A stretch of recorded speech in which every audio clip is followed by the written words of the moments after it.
Today we're going to start with this Mahamudra Cho series. We're going to practice very specific technique which Cho tradition provides. Cho has many aspects and many dimensions, many levels of Cho. So I often talk about this. Sometimes we categorize or classify into 3 levels or 3 dimensions of Cho, or sometimes 4. Usually when we say the Cho practice, we see this using the musical instrument, chanting with melody, then this lifestyle of wandering yogis, chopas, and so forth. That is called external Cho, elaborated Cho, which is the whole visualization, whole 9 yards, you can say. Our community also practice according to the lineage traditions.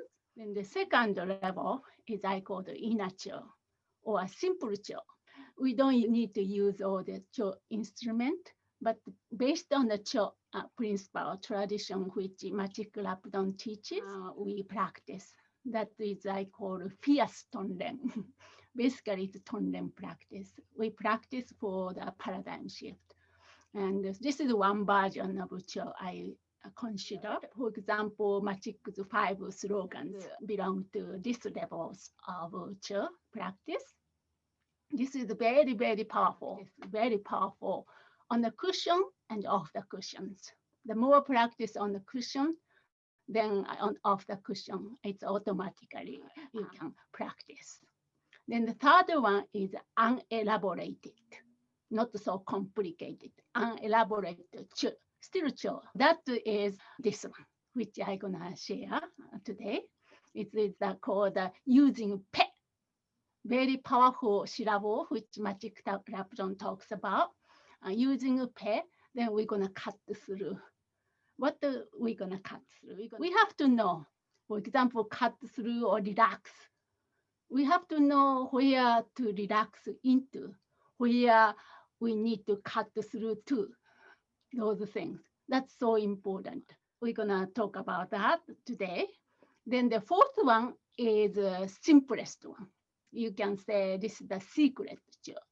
This is basically resting, recognizing, resting, and maintaining true nature. Ongoing recognition of true natures. You can say Ripa or Buddha nature, Prajna Paramita, those terminology, and the vast expanse of space or realm of totality. We're gonna work on this third one.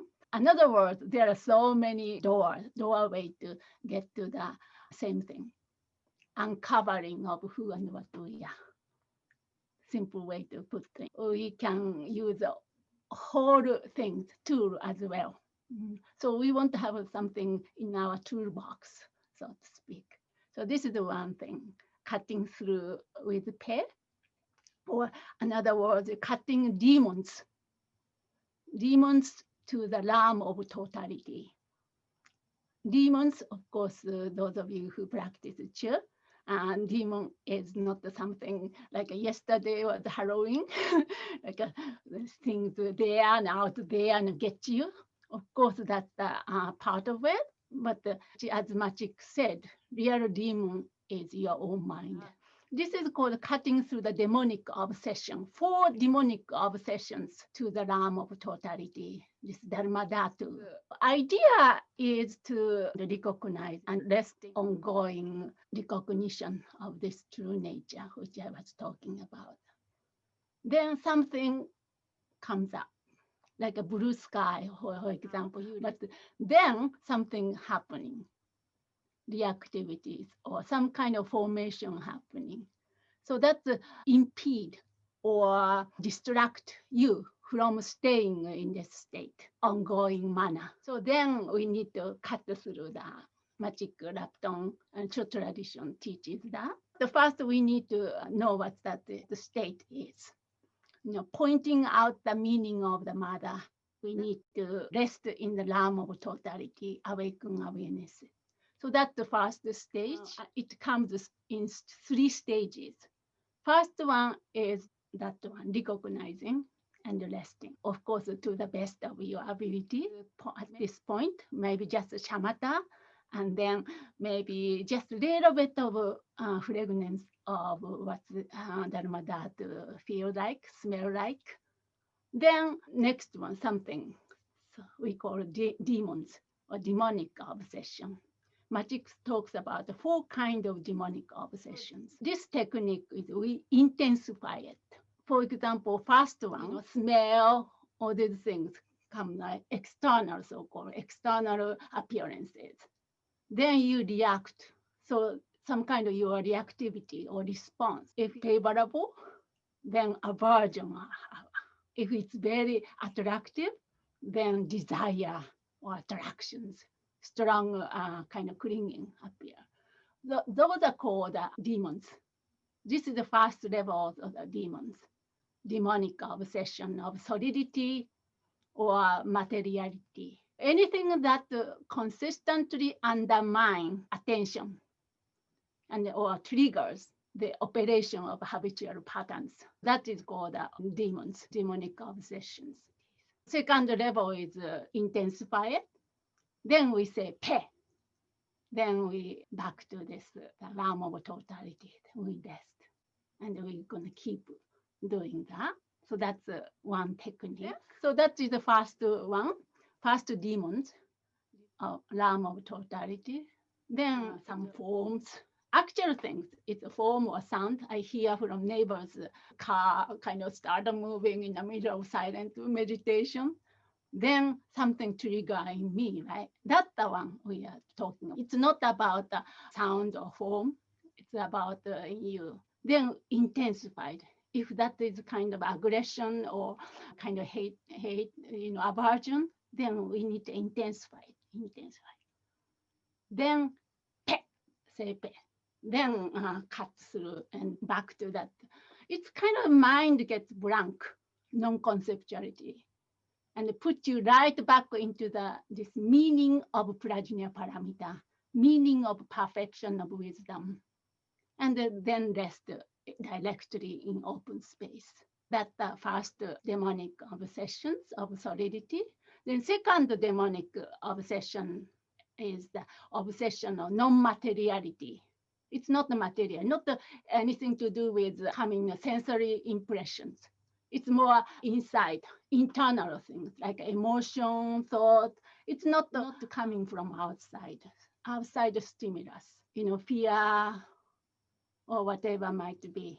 Strong things pops up, this cloud in, space, whatever might be. Maybe you might have your frequent visitor. That one you need to connect. Again, intensify it.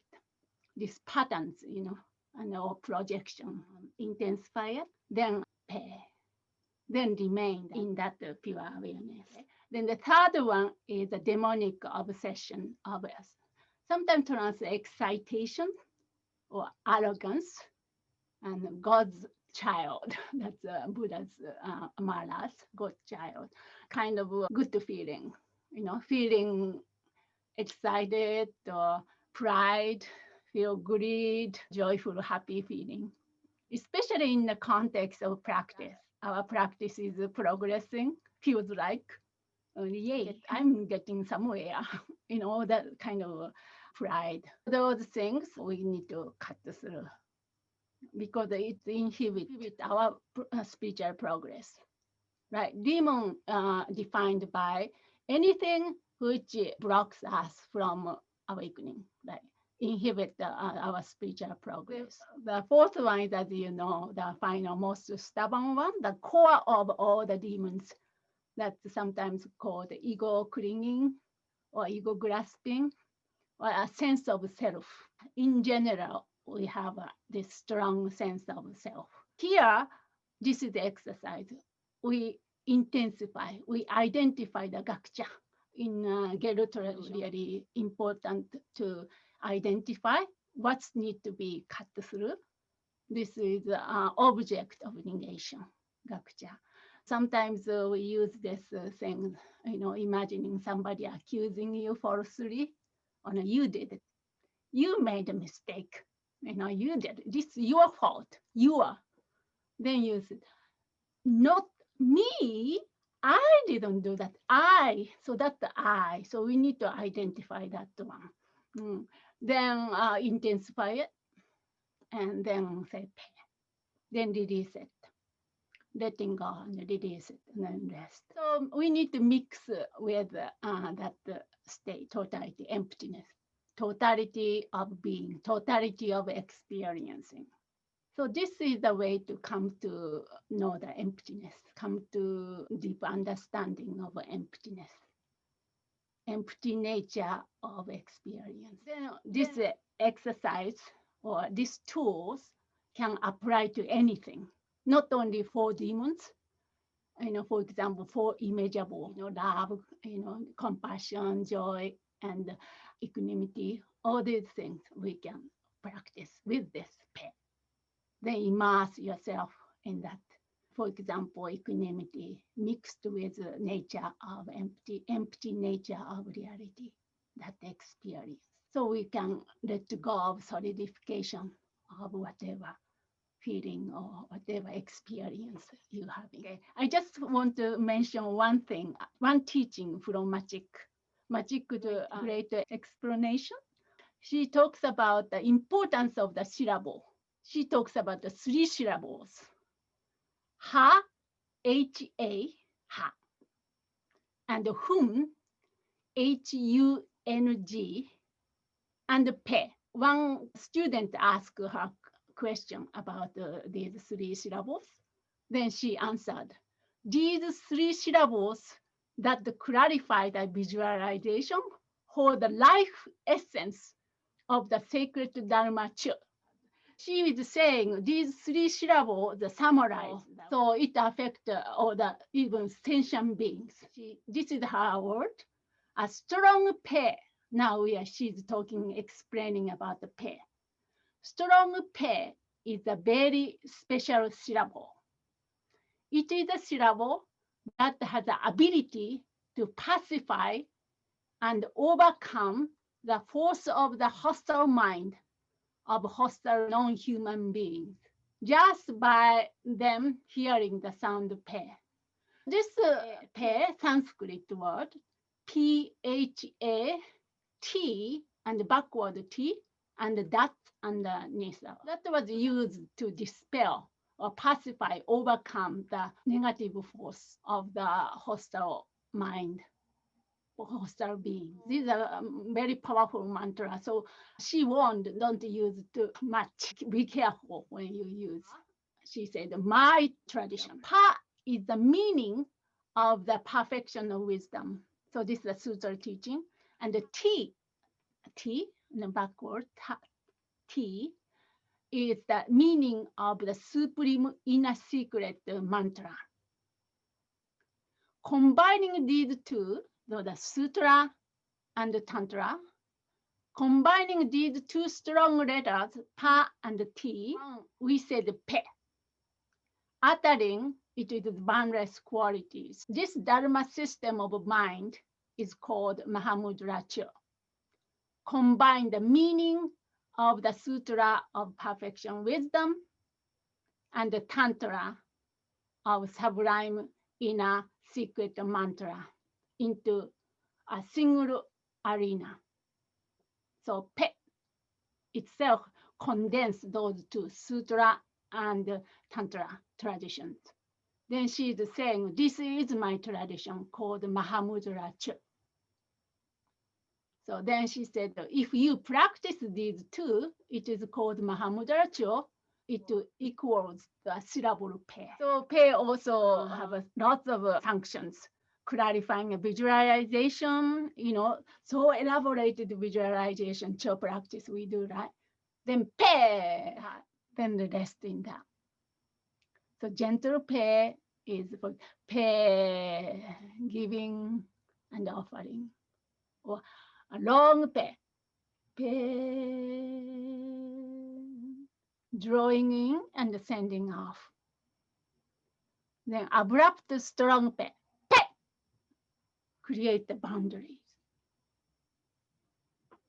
cutting off strongly, with the lips of the full mouth and visualize the flow of movement being cut off. Kind of stop your mind. All right, so let's do first one. So I'm gonna play something because this is a stimuli coming from senses. So either you look at something or hear something or smell something. So I thought I'm gonna play something audio, then just whatever comes up and intensify your reactivities, intensify. Then we're gonna say pay. So first you have to rest in this Prajna parameter. So that's the first stage. So again, come back to this. Actually, whole teaching about resting in the meaning of mother. So now establish the basis of attention. If you don't have this basis of attention, this practice becomes so weird. Sit with the right posture, which helps you to come to this state quickly. Let your breath settle. So now mentally let go of the 3 times. Let go of the past, hope for future, and even evaluating the present moment. What happens? This knowing awareness arises right here naturally. Now look and rest.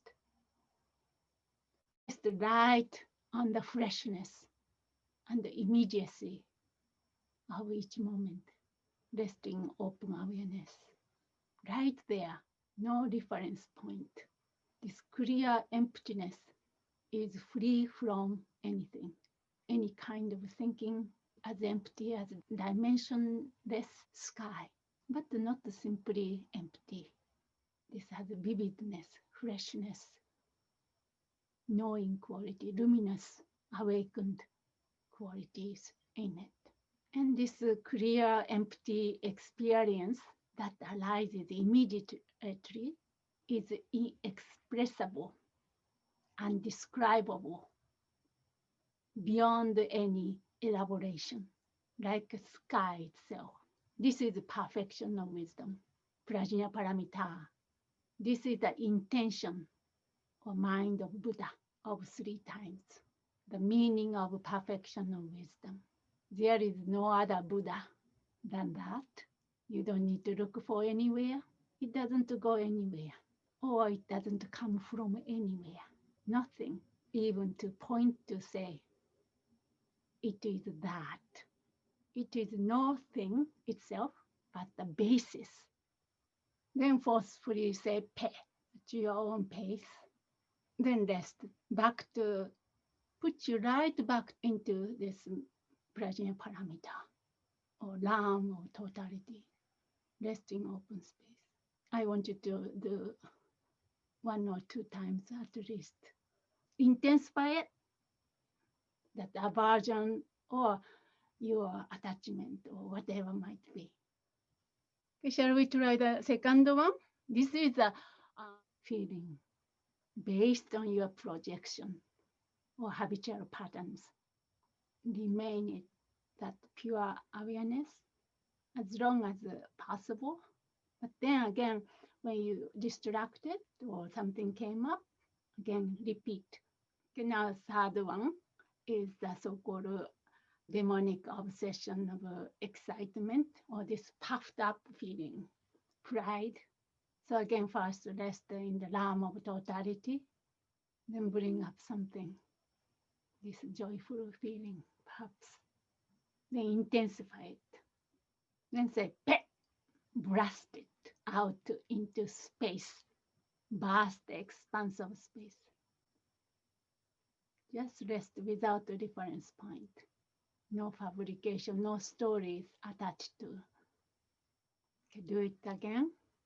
So when you try to recognize it, that time you can bring up the stories as much as you want. Oh, he said that to me, or whatever it is, to bring up that feeling, pride, arrogance, then intensify it. This is independent, separate self, self-existing self. Here, me here. Can't you see me here? intensify. Then they say pet to cut through. Then rest in the meaning of Great Mother.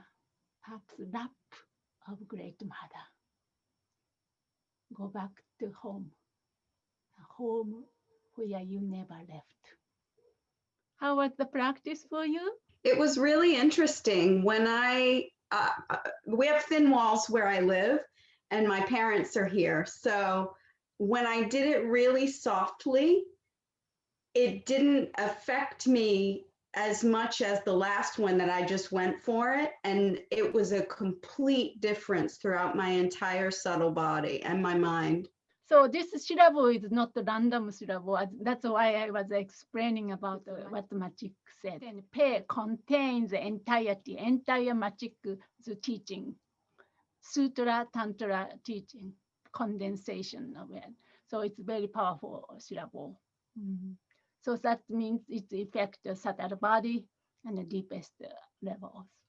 It was very powerful for me also. I could feel feel it being expelled from my being, if that's the best. And I'm not even sure I was doing it right. I kept going pit, pit, pit, but I could feel a release, an expulsion, if that makes sense. I found it to be, I was surprised at how it was, because I think in the first one I was feeling a lot of hot energy. You know, I could label it as anger, and the Pe cleared it out, but it was almost like the energy it was riding on was still there. And so that was really interesting. And so it felt very energetic.